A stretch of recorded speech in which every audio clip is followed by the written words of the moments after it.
Hi, I'm Art. That's me over here, and this is Pappus, or well, someone on Pinterest claims it is. And in this video, I'll tell you something about Pappus' hexagon theorem. First, I'll introduce the ID, and we'll find that it's all about some image that looks like this. Then I'll prove the theorem, and there are many alternative ways to express this theorem, and I'll show you one of those. The idea is as follows. You start off with two lines, and on both of these lines you place 3 points, like this.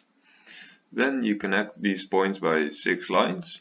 You don't use every possible line, and then you will find a few points of intersection, and you choose 3 of those like this.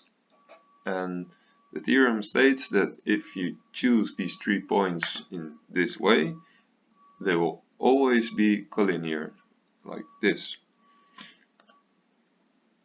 However, these lines do not always meet, like in this example, where the lines AY and XB are nearly parallel. If drawn a little bit better, it would exactly be parallel, and there would be no point of intersection, and we could not prove that they are on the same line. So how do we solve this problem? Well, the answer is projective geometry.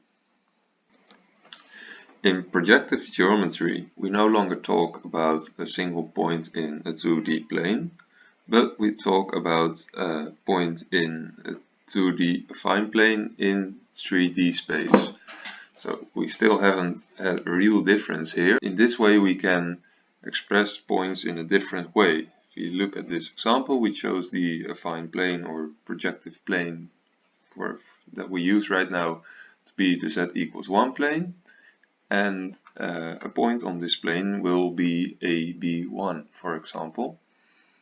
But we could also express this point in the following way, that it is the intersection of this affine plane together with the 1D subspace that is spanned by the vector AB1.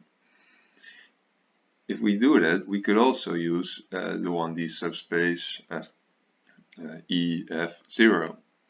And this vector, or the 1D subspace that this vector spans, does not have an intersection with the projective plane. This would result in a point at infinity.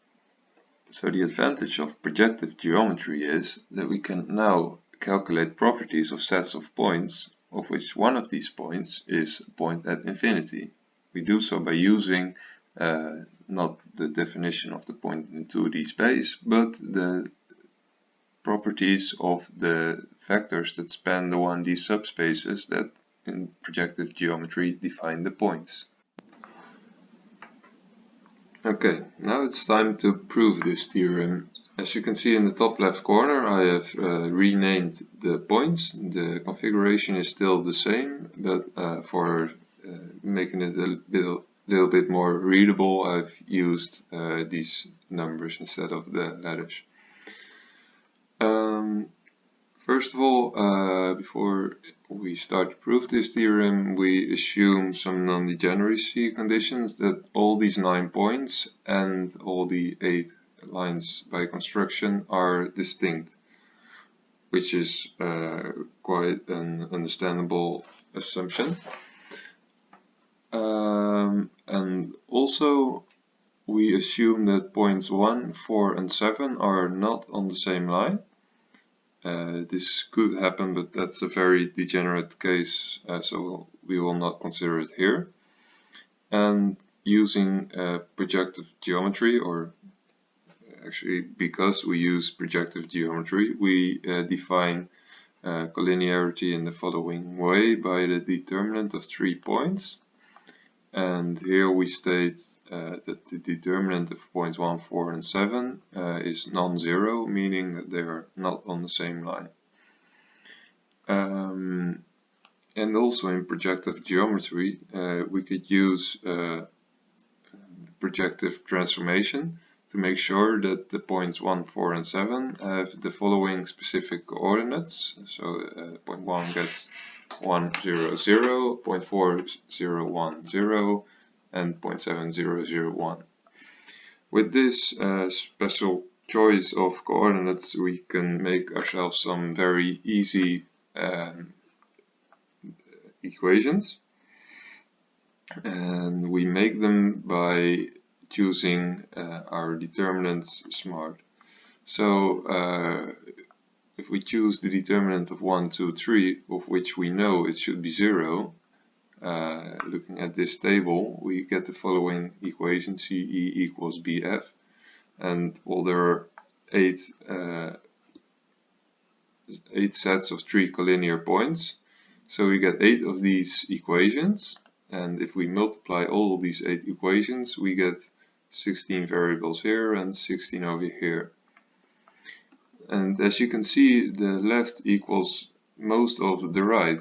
And if we want to make this equation a bit smaller, we could simply divide by a on both sides and many more letters. But in geometry, we always have to be careful to not divide by 0. And we are sure that we are not dividing by 0 because of the special choice of coordinates for points 1, 4, and 7. Because if we try to calculate the determinant of points 2, 4, and 7, we see that this is equal to a. And looking back at our picture, the non-degeneracy conditions assumed at first make sure that this determinant, these 3 points, are not on the same line. Okay, so now we can divide by the letters that are equal on both sides, and we are left with MQ equals NP. And now the interesting part is over here. We find that the determinant of point 7, 8, 9 equals MQ minus NP, which then of course should be 0. And because this determinant is 0, we find that these 3 points are collinear, and so they are on the same line. Here I'll show you an alternative version of Pappus's theorem. You start off with 2 sets of 3 concurrent lines, you draw a hexagon inside them, and you connect certain vertices of the hexagon to find another set of 3 concurrent lines. To prove that these three lines are actually concurrent, we'll go back to the sets of 3 concurrent lines.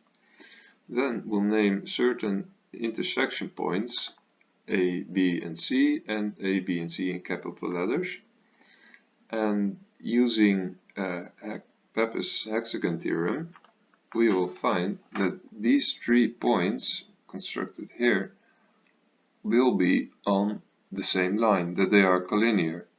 And if they are collinear, we'll see that there is a third line intersecting this point, so that these 3 lines in red indicated over here are actually concurrent. Thank you for watching and have a nice day.